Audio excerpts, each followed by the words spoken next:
Thank you, David, for that kind introduction. And thank you all for coming this morning. It was great to see you all last night, and wasn't Audra McDonald incredible? So we're delighted to have you here at the White House again this morning. And the last time we were together, Michelle and I talked to you about one of our top priorities of our initiative, Joining Forces, which I'm sure you all know about, which is our way to honor and support our troops, veterans, and military families. And we talked about one of the top concerns that we hear about from military spouses wherever we go, and that's professional licensing. So I'm sure you remember this from last year, many of you do who were here. And our nation's military spouses move 10 times more than their civilian counterparts, and 35% of those spouses have jobs that require a professional license. So there are teachers, our nurses, our social workers. And we heard from a teacher, this is just one of the instances, who had 10 years experience in her specialty in one state. And then when she moved to another state, she had to wait because the exam only took place twice a year. So she lost a lot of time and actually, a lot of income because she had to wait. And then we met a nurse who moved 10 times during her husband's service and needed to go through a different and complicated process every time she moved. So these are just a few of the countless stories we've heard that illustrate what a challenge license portability really is for our military spouses. Back in February of last year when we met with you, only 11 states had pro-spouse legislation. So the First Lady and I asked you for your help, and you've stepped up. And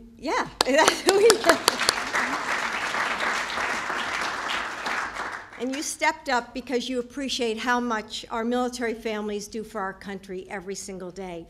And just last month, Arkansas became the 28th state to pass legislation. In just 1 year, we've made tremendous progress, and the First Lady and I are really appreciative of your efforts. But there's still more to do. Right now, we're thankful that we have 13 more states that already have introduced legislation and are headed in the right direction. So if your state has a small active duty population, you might think that this issue may not impact you. But every state has a National Guard or reserve. And with so many families, military families, transitioning out of the military now and in the next few years, they'll be focused on finding good jobs, good schools, and good communities, whether there's a military base nearby or not. So for the sake of our military families, it's important that all 50 states get this done. And passing these laws is just the first step. We hope all of you will reach out to your bases and your National Guard and Reserve communities. Talk with the military spouses. I'm sure many of you already do this already. And make sure that these laws are working for our military families. So thank you for helping ease the burden for our military spouses, and you've all done so much in all of your states. So again, thank you for all that you've done already. And now I'd like to introduce someone who has been working tirelessly for military families, someone who would like to tell you about our next effort. You didn't think you were coming here without an ask, right? So to make sure that all of our military families have good family supporting jobs. So I'd like to introduce our First Lady, Michelle Obama.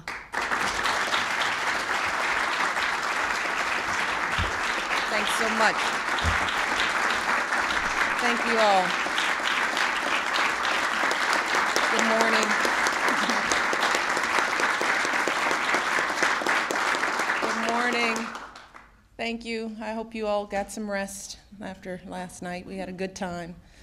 A little tired. If you noticed, I stayed up a little bit later. A little bit longer than I had anticipated, but it was well worth it. But it's good to have you back this morning. I want to thank Jill once again for that introduction, but more importantly for being such a tremendous partner on our Joining Forces initiative. She's brought her level of passion and focus to this. We could not be where we are without somebody like Jill, who knows these issues, who lives them as a Blue Star mom every day. So I want to thank her. But I also want to echo, absolutely. Yeah.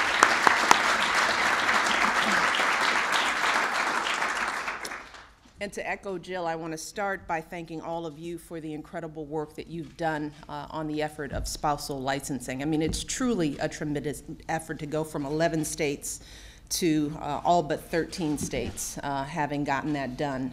And as I was talking to Governor Christie and others, you know, this isn't an issue that people don't want to work on. It's just a matter of governors being aware of what's going on in their states. And the truth is that once you know, so many of you have stepped up, because we all want the best for our troops, our veterans, and for their families. Your leadership has been truly phenomenal, and it just goes to show the power that states and governors have to make a difference for our troops, veterans, and our families. But like Jill said, our work here is far from finished. And I'm not just talking about licensing for our military spouses. I'm also talking about supporting our men and women in uniform as more and more of them make that transition back to civilian life.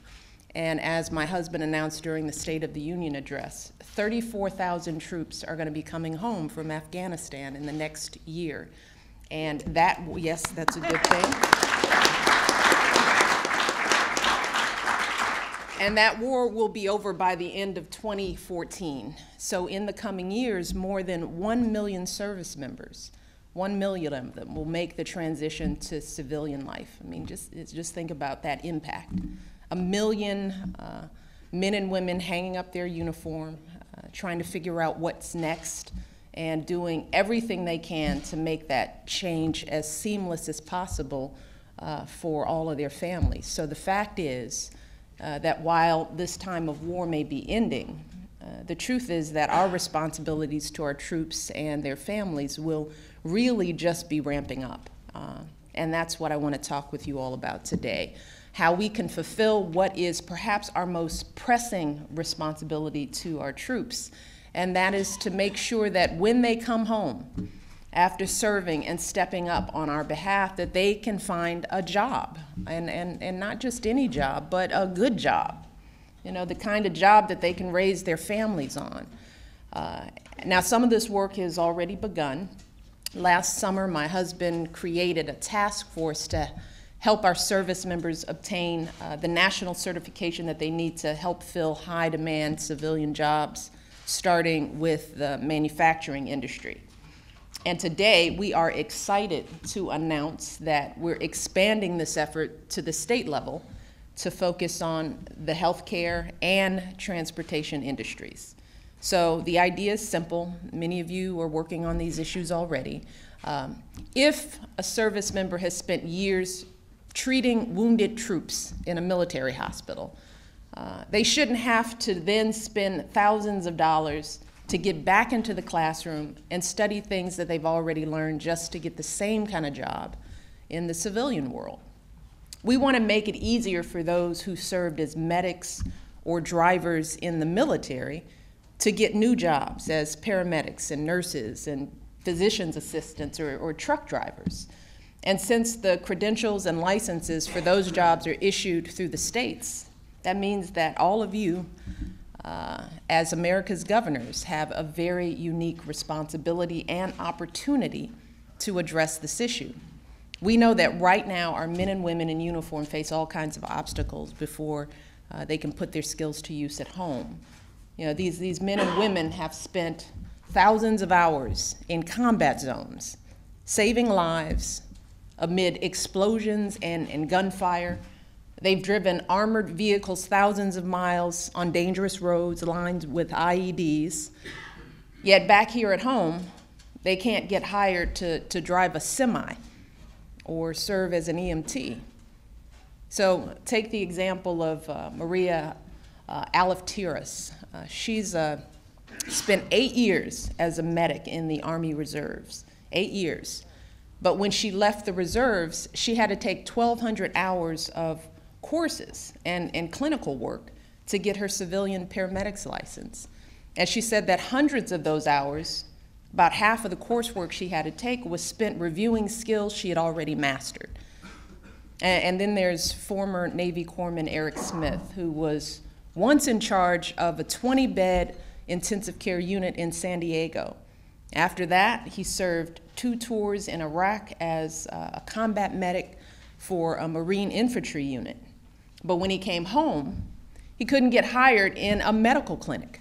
So he had to take up odd jobs. He had to serve as a bartender, do some day work. And at one point, he even had to sign up to be a test patient for a drug study just to make enough money to get by. And as he put it, and these are his words, he said, "In the civilian world, my military education and training did not translate because I didn't have a piece of paper saying that it did." So we all have to think about that. Because of a piece of paper, because our credentialing processes don't adequately reflect the skills and expertise our troops have gained serving this country, putting their lives on the line, troops like Petty Officer Smith end up tending bar instead of saving lives. But fortunately, again, all of you have the power to make this right. As we have seen on the spousal licensing issue, there are a number of ways that you as governors can help put our troops back to work without lowering a single professional standard in your states, because that's something we've talked about. This is not about lowering standards. We've done this for our troops with manufacturing skills, and hundreds of them have earned advanced certifications already. So now it's time to get them back to work in the medical and transportation fields as well, and to do it right away. So our goal is that by the end of 2015, we got another goal, 2015, we want all 50 states to have taken legislative or executive action to help our troops get the credentials they need. And that means that our troops will be taken care of no matter what state they decide to call home, which is why on the spousal licensing issue, it is so important to get the rest of those 13. We don't want our men and women and their families in uniforms and veterans to be limited to where they can live because not all states are on board. Now, we know that every state is different, and that what works beautifully in one state might not work as easily in another.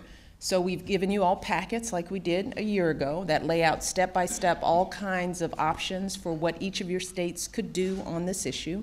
And in your packet, you'll also get some tips and also some success stories from states like Oklahoma, Colorado, where Governors Fallin and Hickenlooper have taken important steps to ease the credentialing burden on their veterans in their states. So we have some wonderful models already out there. And I want to emphasize that today will not be the last time that you hear from Jill and me on this issue, because with everything that involves our troops, veterans, and families, we will be working to help support you in whatever way we can along the way. And we have a couple of folks here today who can help with whatever you need. We have Todd Veazey, who's here, who's the new executive director for Joining Forces. Todd is right there. We have Frank DiGiovanni, who is with the DOD. Frank, would you stand so that they can see you as well?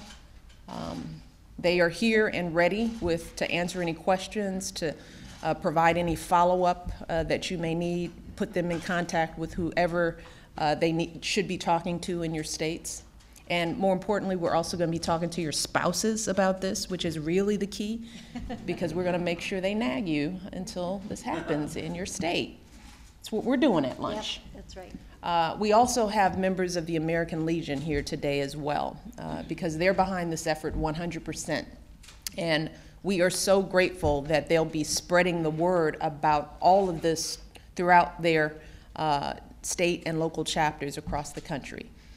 But in the end, all of you are the ones who can make the biggest difference for our troops on this issue. So we need you. We need you to champion these credentialing issues right from the governor's mansion. We need you to find allies and supporters in your state legislatures. We need you to galvanize and involve the media in this effort in every way that you can as well. Because what we do know is that when you do all that, what you know, as well as Jill and I have seen, that people step up. You see that this is one of those issues, as we talked about at dinner, that everyone can get behind. That's the beauty of it. You're not going to have to twist many arms to make this happen. People on both sides of the aisle will start lining up to help on this issue because they know, like you and I know, that if we do this, we're not just upholding our values and honoring our troops, we'll also be lowering the unemployment rate. We'll be improving our healthcare system. We're going to be boosting economic growth in this country through these efforts. And most importantly, we're going to be strengthening our country, not just for now, but for the years ahead. And in the end, that's really what joining forces is all about. It's not just about supporting our heroes while they're on the battlefield. It's about standing with them in these times, standing with them and their families when they come home. When they come home, it's a forever commitment because we know that they don't stop serving this country when their military service ends. That is the beauty of our service members. They keep on going. We know that they are the next generation of leaders all over the place in our businesses, in our hospitals, in our schools. They are the key resources that will put this country on the track and keep it on the track of greatness. So we don't just owe it to them to get issues like this right. We owe it to our communities and we owe it to our country. That's how we will continue to grow our economy, lift up our families, and create even greater opportunities for generations to come. So today I want to once again thank you all.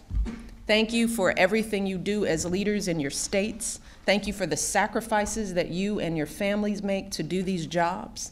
And thank you for everything that you have done and will continue to do for our men and women in uniform and their families. And Jill and I look forward to working with you all in the years to come. So again, thank you. God bless. I hope you have a productive day. And we'll be following up. Yeah. Take care.